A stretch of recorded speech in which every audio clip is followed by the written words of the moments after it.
Hello, എല്ലാവർക്കും ചട്ടമ്പി പാറുവിൻ്റെ upcoming ആയിട്ടുള്ള episode റിവ്യൂയിലേക്ക് വീണ്ടും സ്വാഗതം കേട്ടോ. അപ്പോൾ എന്തായാലും നമുക്ക് നോക്കാം ഇന്നത്തെ എപ്പിസോഡിൽ എന്തൊക്കെ കാര്യങ്ങളാണ് നടക്കാൻ പോകുന്നതെന്ന്. ഇന്നലെ നമ്മൾ അപ്ലോഡ് ചെയ്ത എപ്പിസോഡ് റിവ്യൂവിൻ്റെ ബാലൻസ് ആയിട്ടുള്ള റിവ്യൂ ആണ് ഇനി നമ്മൾ പറയാനായിട്ട് പോകുന്നത്. അപ്പോൾ എന്തായാലും നമുക്ക് റിവ്യൂയിലോട്ട് കടന്നാലോ. തുടക്കത്തിൽ തന്നെ പ്രിയനെയാണ് കാണിക്കുന്നത്. പ്രിയൻ കൈലാഷിനോട് പറയുകയാണ്, കൈലാഷ് സാർ എന്തിനാ ഈ ഹോട്ടലിലൊക്കെ തങ്ങുന്നത്? നോക്ക്, വളരെ മോശം ലോഡ്ജാണ് ഇത്. നമുക്ക് വേണമെങ്കിൽ നല്ലൊരു ഹോട്ടൽ നോക്കാം. ഞാൻ പേ ചെയ്തോളാം സാർ എന്ന് പറയുകയാണ്. എൻ്റെ പ്രിയ, എനിക്കിപ്പോൾ ഒരു കുഴപ്പമില്ല, ഞാനിവിടെ ഓക്കെയാണ്. അല്ല സാറിനെ കണ്ടിട്ട് എന്തോ ക്ഷീണം പോലെ തോന്നുന്നുണ്ടല്ലോ. ഇച്ചിരി ഞാൻ ടയേർഡാണ്, ഒന്ന് ഉറങ്ങിക്കഴിഞ്ഞാൽ ശരിയാവും. എങ്കിൽ പിന്നെ ഇവിടെ അടുത്ത് നല്ലൊരു ഹോട്ടലുണ്ട്, നമുക്ക് പോയി ഭക്ഷണം കഴിച്ചിട്ട് വരാമെന്ന് പറയുകയാണ്. ഈ സമയത്ത് പ്രിയനോട് കൈലാഷ് പറയുക, ഇല്ല പ്രിയ, എൻ്റെ കയ്യിലിപ്പോൾ പൈസയില്ല, ഞാൻ ഹോട്ടലിൽ വരുന്നുമില്ല. വിശപ്പിൻ്റെ വിളി ഞാൻ അറിഞ്ഞു കഴിഞ്ഞാലാണ് എനിക്ക് സാധാരണക്കാരനായിട്ട് ഇരിക്കാൻ പറ്റുള്ളൂ. എങ്കിൽ മാത്രമാണ് എനിക്ക് പാറുവിനെ കിട്ടുള്ളൂ. പാറുവിന് വേണ്ടി ഞാൻ സാധാരണക്കാരനാവണം. അതുകൊണ്ട് വിശപ്പിൻ്റെ വേദനയെല്ലാം ഞാൻ മനസ്സിലാക്കാനായിട്ട് തയ്യാറാണ്. എനിക്കിപ്പോൾ ഭക്ഷണം വേണ്ട പ്രിയ എന്ന് പറയുകയാണ്. അങ്ങനെ പ്രിയം പറയുക, എങ്കിൽ പിന്നെ ഞാൻ സാറിൻ്റെ കൂടെ ഈ ലോഡ്ജിൽ നിൽക്കാം. വേണ്ട പ്രിയ, നീ എനിക്ക് വേണ്ടി എന്തൊക്കെ ചെയ്തിട്ടുണ്ട്, ഇനിയും നിന്നെ ഞാൻ ബുദ്ധിമുട്ടിക്കുന്നില്ല. നീ പൊയ്ക്കോ, എന്തെങ്കിലും ആവശ്യമുണ്ടെങ്കിൽ ഞാൻ വിളിക്കാം. സർ, എന്താവശ്യമുണ്ടെങ്കിലും വിളിക്കണം, ഞാൻ എന്തായാലും ഓടി വരും. എനിക്കറിയാം പ്രിയ, എനിക്ക് നീ അല്ലാതെ വേറെ ആരെ ഇപ്പോൾ ഉള്ളത്, ഉറപ്പായിട്ടും ഞാൻ നിന്നെ വിളിക്കാമെന്ന് പറയുകയാണ്. അങ്ങനെ പ്രിയൻ താഴേക്ക് വരുമ്പോൾ പാറു അവിടെ തന്നെ നിൽക്കുന്നുണ്ട്. ഇവരെ ചേസ് ചെയ്ത് വന്നതാണല്ലോ. അങ്ങനെ പ്രിയനോട് ചോദിക്കുക, കൈലാഷ് സാറ്, എൻ്റെ പൊന്നു പാറു, അദ്ദേഹത്തിൻ്റെ അവസ്ഥ കണ്ടിട്ട് എനിക്ക് ഭയങ്കരമായിട്ട് വിഷമം തോന്നുക. നിന്നെ എനിക്ക് പോലും ഇത്രയധികം സ്നേഹിക്കാൻ പറ്റുമെന്ന് എനിക്കിപ്പോൾ സംശയമാണ്. നിനക്ക് വേണ്ടി അദ്ദേഹം എന്തൊക്കെയാണ് ചെയ്യുന്നത്, പാവം മനുഷ്യൻ.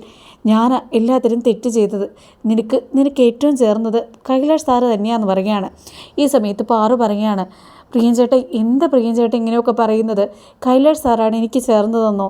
അപ്പോൾ നമ്മുടെ പ്രണയത്തിന് യാതൊരു വിലയില്ലേ? നമുക്ക് വാ, ഇപ്പം തന്നെ കൈലാഷ് സാറിൻ്റെ അടുത്ത് ചെന്ന് കാര്യങ്ങളൊക്കെ പറഞ്ഞ് കാലിൽ വീണ് മാപ്പ് ചോദിക്കാം. ഇനി കൈലാഷ് സാറ് എനിക്ക് വേണ്ടി ബുദ്ധിമുട്ടണ്ട. ഇല്ല പാറു, ഇനി പറഞ്ഞു കഴിഞ്ഞാൽ എന്നെക്കൊണ്ട് സാധിക്കില്ല അദ്ദേഹത്തെ വേദനിപ്പിക്കാൻ എന്ന് വിചാരിച്ചുകൊണ്ട് ഒന്നും പറയണ്ടെന്നാണോ പ്രിയൻചേട്ടൻ പറയുന്നത്?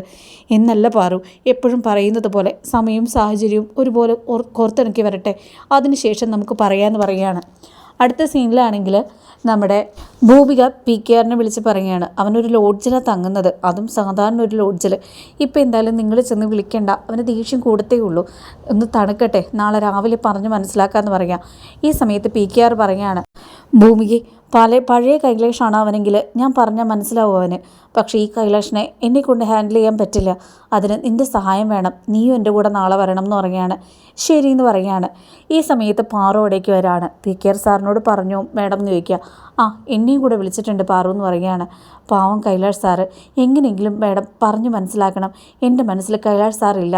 കൈലാഷ് സാറ് എന്നെക്കാളും നല്ല പെൺകുട്ടിയെ കിട്ടും, എങ്ങനെയെങ്കിലും അദ്ദേഹത്തെ പറഞ്ഞൊന്നും മാഡം മനസ്സിലാക്കണം എന്ന് പറയുകയാണ്. ഈ സമയത്ത് ഭൂമിക പറയുകയാണ്, എന്നെക്കൊണ്ട് തന്നെയല്ല, ദൈവം തമ്പുരാനെ കൊണ്ട് പോലും അവനെ ഇനി നിന്നിൽ നിന്ന് വേർപെടുത്താൻ പറ്റുമെന്ന് എനിക്ക് തോന്നുന്നില്ല. നീ ഒരു കാര്യം ചെയ്യേ, അവൻ്റെ സ്നേഹം അങ്ങ് ഏറ്റെടുക്ക്. അവനെപ്പോലെ നിന്നെ മനസ്സിലാക്കുകയും സ്നേഹിക്കുകയും ചെയ്യുന്ന ഒരുത്തനെ നിനക്ക് കണ്ണിൽ പോലും കാണാൻ കിട്ടില്ല. അതുകൊണ്ടാണ് പറയുന്നത്. ചുമ്മാ നിന്നെ നിർബന്ധിക്കുകയാണെന്ന് വിചാരിക്കരുത്. നല്ലൊരു പയ്യനായതുകൊണ്ട് മാത്രമാണ് ഞാൻ നിന്നോട് ഈ കാര്യങ്ങളൊക്കെ പറയുന്നത്. പറ്റുമെങ്കിൽ നീ ഒന്ന് ആലോചിച്ച് നോക്കുമെന്ന് പറയുകയാണ്. അടുത്ത സീനിലാണെങ്കിൽ പിറ്റേ ദിവസം രാവിലെ തന്നെ പ്രിയൻ നമ്മുടെ കൈലാഷിൻ്റെ റൂമിലേക്ക് ചെല്ലുകയാണ്. അപ്പോൾ കൈലാഷ് അവിടെയില്ല.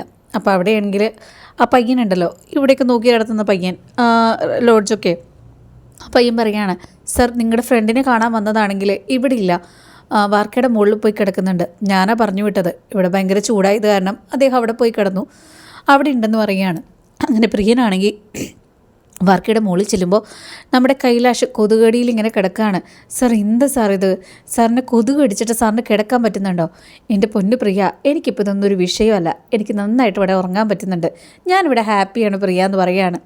ഈ സമയത്ത് പ്രിയം പറയുകയാണ്, സാറിനുള്ള ഡ്രസ്സും ഭക്ഷണമായിട്ടാണ് ഞാൻ വന്നത്, വാ ഡ്രസ്സൊക്കെ മാറ്റ്, എന്നിട്ട് ഭക്ഷണം കഴിക്കുമെന്ന് പറയുകയാണ്. പ്രിയ, എങ്കിൽ പോയി ഞാൻ കുളിച്ചിട്ട് വരട്ടെ.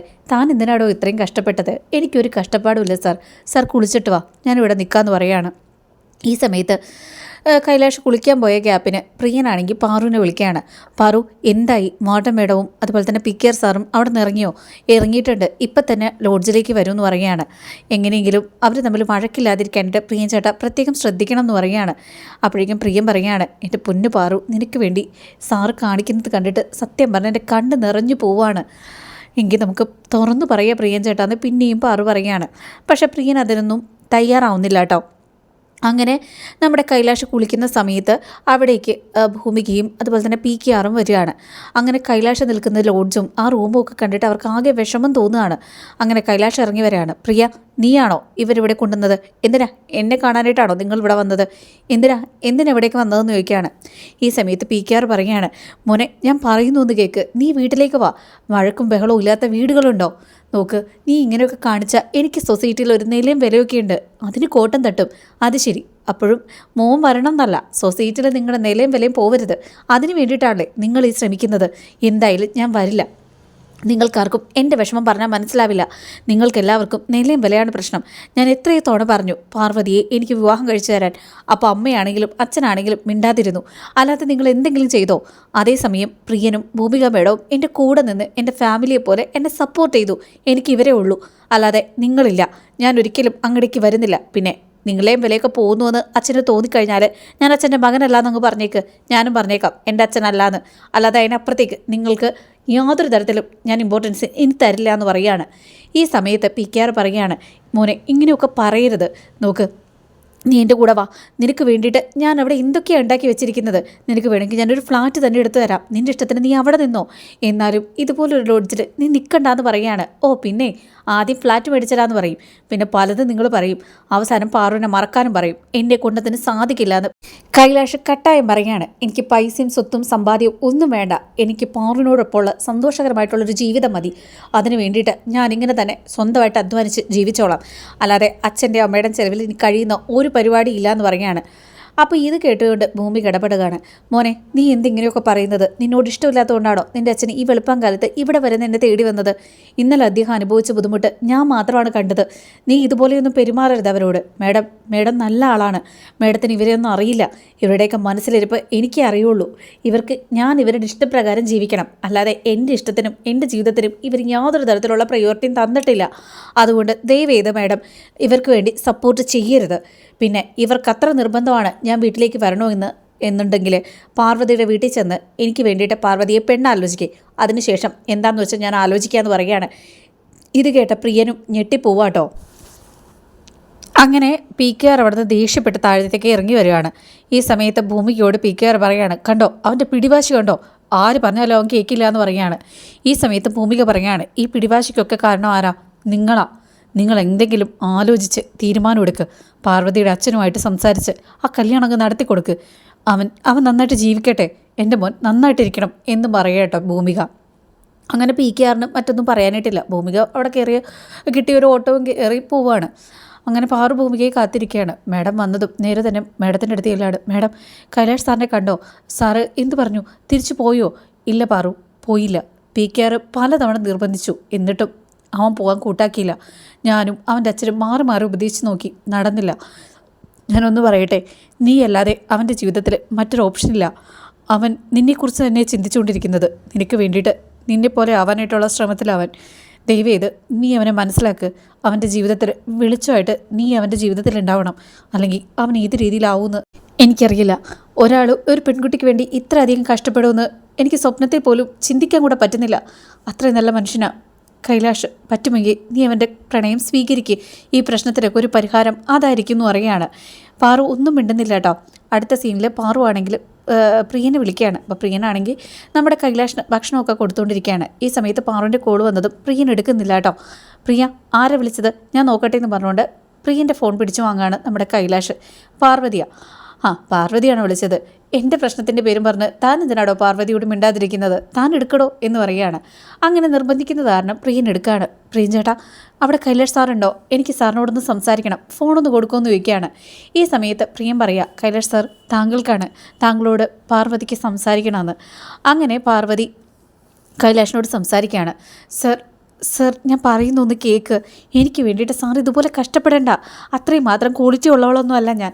സാറ് തിരിച്ച് സാറിൻ്റെ വീട്ടിലേക്കൊന്ന് പോ. വാർഡൻ മേഡം പോലും സാറിനെക്കുറിച്ച് ഓർത്ത് എന്തോരം വിഷമിക്കുന്നു എന്ന് ഞാൻ കാണുന്നതാണ്. അപ്പോൾ സാറിനെ പെറ്റു വളർത്തിയ സാറിൻ്റെ അച്ഛനും അമ്മയും എന്തോരം ഇതിനെ തുടർന്ന് വിഷമിക്കുന്നുണ്ട്. അത് സാറൊന്ന് ആലോചിച്ച് നോക്ക്. സാറ് തിരിച്ച് വീട്ടിലേക്ക് പോ. ഇല്ല മാറൂ, ഞാൻ ആരോടുമുള്ള വാശിപ്പുറത്തല്ല ഈ ഒരു തീരുമാനം എടുത്തത്. കുറേ കാലമായിട്ട് ഞാനിങ്ങനെ ചെയ്യണമെന്ന് തീരുമാനിച്ചതാണ്. ഇപ്പോൾ അതിനുള്ള അവസരമായി എന്ന് എനിക്ക് തോന്നി, ഞാൻ ചെയ്യുകയാണ്. പാർവതി, നിനക്കെന്നെ മനസ്സിലാക്കാൻ സാധിക്കുന്നില്ലല്ലോ ഇത്രയായിട്ട്. പിന്നെ എങ്ങനെയാണ് അവർക്ക് എന്നെ മനസ്സിലാക്കാൻ പറ്റുക? എന്തായാലും ഇപ്പം നീ എന്നെക്കുറിച്ച് ചിന്തിച്ച് തുടങ്ങിയല്ലോ. ഇനി ഉറപ്പായിട്ടും പതിയെ പതിയെ നീ എൻ്റെ സ്നേഹം തിരിച്ചറിയുമെന്നുള്ള വിശ്വാസം എനിക്കുണ്ട്. ഞാനിവിടെ ഹാപ്പിയെ പാറു. ശരിയെങ്കിൽ നീ പറയുന്നത് എന്തും ഞാൻ കേട്ടോളാം. പക്ഷേ ഈ ഒരു കാര്യം നീ ദയവ് ചെയ്ത് എന്നോട് പറയരുത്. ഞാനത് കേൾക്കില്ല എന്ന് പറയുകയാണ്. അങ്ങനെ കോള് കട്ടിക്കുകയാണ്. അതിനുശേഷം പ്രിയനാണെങ്കിൽ മാറി ഇന്ന് പാറുവിനെ വിളിക്കുകയാണ്. എന്നിട്ട് പാറുവിനോട് പറയുകയാണ്, പാറു ഞാൻ തെറ്റ് ചെയ്തു പോയി പാറു. എൻ്റെ ഉള്ളിൽ നിന്നോടൊരു പ്രണയം ഉണ്ടാവരുതായിരുന്നു. ഞാൻ ഗന്ധർവൻ എന്ന് പേര് പറഞ്ഞു നിൻ്റെ ജീവിതം നശിപ്പിക്കുകയായിരുന്നു. സത്യം പറയാലോ, കൈലാഷ് സാറിനെ പോലെ നിന്നെ സ്നേഹിക്കാൻ മറ്റൊരാൾക്ക് സാധിക്കില്ല. എൻ്റെ ഭാഗത്തെ മിസ്റ്റേക്ക് അത്. അതുകൊണ്ടാണ് ഈ നാട് വിട്ട് വേറെ എവിടേക്കെങ്കിലും പോകാമെന്ന് ഞാൻ തീരുമാനിച്ചത്. പക്ഷെ അവിടെയും വിധി തോൽപ്പിച്ചു. എന്തായാലും ഇനി ആ തെറ്റ് തിരുത്തണം പാറു. എന്നെ നീ ദയവ് ചെയ്ത് ഇനി മനസ്സിൽ കൊണ്ടു നടക്കരുത്. നിനക്ക് പറ്റിയത് കൈലാഷ് സാറ് തന്നെയാണ്. ദയവ് ചെയ്ത് നീ കൈലാഷ് സാറിനെ സ്വീകരിക്കണം. എന്നെ നീ അന്വേഷിക്കുക പോലും ചെയ്യരുതെന്ന് പറയാണ്. ഈ സമയത്ത് പാറു പറയുക, പ്രിയൻ ചേട്ടാ നിങ്ങൾ എന്തീ പറയുന്നത്? കൈലാഷ് സാറിനെ സ്വീകരിക്കാനോ? ഇങ്ങനെയൊന്നും പറയില്ല പ്രിയൻ ചേട്ടാ എന്ന് പറയുകയാണ്. എന്നെ ഇനി വിളിക്കരുത്, ഞാൻ എടുക്കില്ല എന്ന് പറഞ്ഞുകൊണ്ട് കൈലാഷ് കോളങ്ങ് കട്ട് ചെയ്യുകയാണ്. അതോടുകൂടി പാറുവിന് കരച്ചിൽ വരികയാണ്. പാറു കരയുന്നു, പ്രിയൻ കരയുന്നു. കൈലാഷല്ലല്ലോ കോള് കട്ട് ചെയ്തത്, പേര് അങ്ങോട്ടും ഇങ്ങോട്ടും മാറിയിട്ടുണ്ട് കേട്ടോ. പ്രിയനാണ് കോള് കട്ട് ചെയ്തത്. പാറു കരയുന്നു, പ്രിയൻ കരയുന്നു, ആകെ കൂടെ ബഹളം. ഈ സമയത്ത് പാറു ഫോൺ ചെയ്യുന്നതും ശ്രദ്ധിച്ചുകൊണ്ട് മുക്ത നിൽക്കുന്നുണ്ടായിരുന്നു.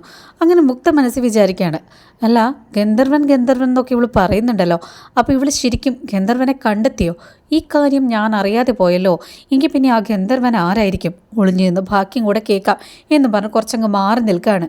ഈ സമയത്ത് മീര റൂമിലേക്ക് വരിക. മാറു നീ എന്തിനാ കരയുന്നത്? മീര ഇപ്പോൾ എല്ലാവരും എന്നെക്കുറിച്ച് ഓർത്തിട്ടല്ലേ ഇത്രയധികം ബുദ്ധിമുട്ടുന്നത്? കൈലാഷ് സാറ് എനിക്ക് വേണ്ടി ഇത്രയധികം കഷ്ടപ്പെടുന്നു. കൈലാഷ് സാറിൻ്റെ കഷ്ടപ്പാടിൻ്റെ കാരണം ഞാനാണെന്ന് എല്ലാവരും പറയുന്നു. അതൊന്നും എനിക്ക് വിഷയമല്ല. ഇപ്പോൾ പ്രിയൻ ചേട്ടൻ കൂടെ പറയുകയാണ്, ഞാൻ നിന്നെ വിട്ട് മാറി നിന്നോളാം. ഇനി കൈലാഷ് സാറിൻ്റെ കൂടെ നീ ജീവിക്കണം. ഞാൻ ഗന്ധർവനായിട്ട് നിൻ്റെ ജീവിതത്തിൽ വന്നതാണ് മോശം, അല്ലെങ്കിൽ അതുകൊണ്ടാണ് ഇതുപോലെയൊക്കെ സംഭവിച്ചതെന്ന് പ്രിയൻ ചേട്ടൻ തന്നെ എന്നോട് പറയുക. എനിക്ക് സത്യം പറഞ്ഞാൽ സഹിക്കാൻ പറ്റുന്നില്ല. പ്രിയൻ ചേട്ടൻ അങ്ങനെ പറയുന്നതിൽ ഒരു തെറ്റുമില്ല. കാരണം കൈലാഷ് സാർ അനുഭവിക്കുന്ന ബുദ്ധിമുട്ടുകൾ പ്രിയൻ ചേട്ടനാണ് നേരിൽ കാണുന്നത്. അങ്ങനെയുള്ള പ്രിയൻ ചേട്ടൻ ഇങ്ങനെയല്ലാതെ മറ്റെങ്ങനെയാണ് പറയുന്നത്? എല്ലാം എൻ്റെ ഗതികേട് കാരണമാണ്. അപ്പോഴേക്കും മീര പറയാം, നീ എന്തിനാ ഇങ്ങനെ കോർത്തിട്ട് വിഷമിക്കുന്നത്? പ്രിയൻ ചേട്ടൻ അങ്ങനെ പറഞ്ഞു എന്ന് വിചാരിച്ചുകൊണ്ട് നീ ആ കാര്യം അങ്ങനെ തന്നെ വിശ്വസിക്കുകയും അങ്ങനെ തന്നെ ഉള്ളിലോട്ട് എടുക്കുകയാണോ വേണ്ടത്? പ്രിയൻ ചേട്ടനെ പറഞ്ഞ് മനസ്സിലാക്കുക. ഇപ്പോൾ കൈലാഷ് സാറിനോട് നീ വ്യക്തമായിട്ട് പറഞ്ഞതാ നിൻ്റെ മനസ്സിൽ കൈലാഷ് സാറില്ലാന്ന്. അത് മനസ്സിലാക്കാത്തത് അദ്ദേഹമാണ്. പ്രിയൻ ചേട്ടനും നിൻ്റെ ഇടയിലും പ്രണയം തുടങ്ങിയത് അത് നിങ്ങൾ കരുതിയിട്ടൊന്നും അല്ലല്ലോ, അത് സംഭവിച്ചു പോയതാ. ഇനിയിപ്പോൾ അതിനൊന്നും ചെയ്യാനായിട്ടില്ല. പ്രിയൻ ചേട്ടൻ നിന്നെ ചുമ്മാ പറയുന്നതാ. നീ അങ്ങനെയൊന്നും നടക്കില്ല, നീ ധൈര്യമായിട്ടിരിക്കും, കരയാതിരിക്കുമെന്ന് പറയാണ്. ഈ സമയത്ത് മുക്ത ഡയാനോട് പറയുകയാണ്, എന്തായാലും നീ ചെന്നിട്ട് വാർഡൻ മേഡം വിളിക്കുന്നു എന്ന് പറഞ്ഞിട്ട് ആ ഗായത്രീനെ ഇങ്ങോട്ട് കൂട്ടിക്കൊണ്ടുവരാൻ പറയുകയാണ്. അങ്ങനെ നമ്മുടെ ഡയാന വന്നിട്ട് പറയുകയാണ്, എടി ഗായത്രി നിന്നതേ വാർഡൻ മേഡം വിളിക്കുന്നുണ്ടെന്ന് പറയുകയാണ്. ശരി ഞാൻ വന്നോളാം എന്ന് പറയുകയാണ്. പാറു നീ കരയാതിരിക്കെ, ഞാൻ എന്തായാലും മേഡത്തിനെ ചെന്ന് കണ്ടിട്ട് എന്തിനാ മേഡം വിളിച്ചതെന്ന് നോക്കാമെന്ന് പറയുകയാണ്. ഇതേ സമയം നമ്മുടെ കൈലാഷിനെയും കാത്തുകൊണ്ട് കൈലാഷിൻ്റെ അമ്മ സീത അവിടെ കാത്തിരിക്കുകയാണ്. ഈ സമയത്ത് PKR വന്നതും കൈലാഷ് വന്നില്ലേന്ന് സീത ചോദിക്കുകയാണ്. അപ്പോഴേക്കും PKR പറയുകയാണ്, നിൻ്റെ മകനല്ലേ, അവൻ്റെ വാശിക്ക് യാതൊരു കുറവുമില്ല. നീയും അവനൊക്കെ അങ്ങനെയാണല്ലോ, വാശിക്ക് യാതൊരു കുറവില്ലാത്തതാ. നിൻ്റെ വാശി എന്തു മാറുന്നോ അവൻ്റെ മനസ്സെന്തു മാറുന്നോ എനിക്കറിയില്ല. ഇനി എന്തെന്തൊക്കെ ഈ വീട്ടിൽ നടക്കാൻ പോകുന്നു എന്ന് പോലും എനിക്കറിയില്ല. നിങ്ങളൊക്കെ ഒന്ന് മനസ്സിലാക്കിയേ കൊള്ളാം. ഈ സമൂഹത്തിൽ നിലയും വിലയുണ്ടായിരുന്നു നമ്മുടെ കുടുംബത്തിന്. അത് രണ്ടുപേരും കൊണ്ട് തകർക്കരുത്. രണ്ടുപേർക്കും അവരവരുടെ വാശിയാണ് വലുതെങ്കിൽ ഇനിയിപ്പോൾ നീ നിൻ്റെ മോനെ മറക്കുന്നതാണ് നല്ലത്. അവൻ ഒരിക്കലും നിന്നെ അംഗീകരിക്കാൻ പോകുന്നില്ല. ഇതിൽ കൂടുതലൊന്നും എനിക്ക് നിന്നോടും പറയാനില്ല അവനോടും പറയാനില്ല എന്ന് പറഞ്ഞുകൊണ്ട് PKRും പോവാണ്. അപ്പോൾ ഇത്രയും കാര്യങ്ങളൊക്കെ കാണിച്ചുകൊണ്ടാണ് ഈ എപ്പിസോഡുകൾ തീരുന്നത് കേട്ടോ. റിവ്യൂ ഇഷ്ടപ്പെട്ട് കഴിഞ്ഞാൽ ലൈക്ക് ചെയ്യുക. നമ്മുടെ ചാനൽ ഇതുവരെ സബ്സ്ക്രൈബ് ചെയ്യാത്ത സുഹൃത്തുക്കൾ ഒന്ന് സബ്സ്ക്രൈബ് ചെയ്തേക്കാം. അതുപോലെ തന്നെ ഇപ്പോഴും നമുക്ക് കമൻറ്റ് ചെയ്യുന്ന നമ്മുടെ സുഹൃത്തുക്കൾ ഇതിനും കമൻറ്റ് ചെയ്യുന്നതെന്ന് വിചാരിക്കുന്നു. അപ്പോൾ എന്തെങ്കിലും മറ്റൊരു വീഡിയോ ആയിട്ട് വരാം. അതുവരെ ടാറ്റാ.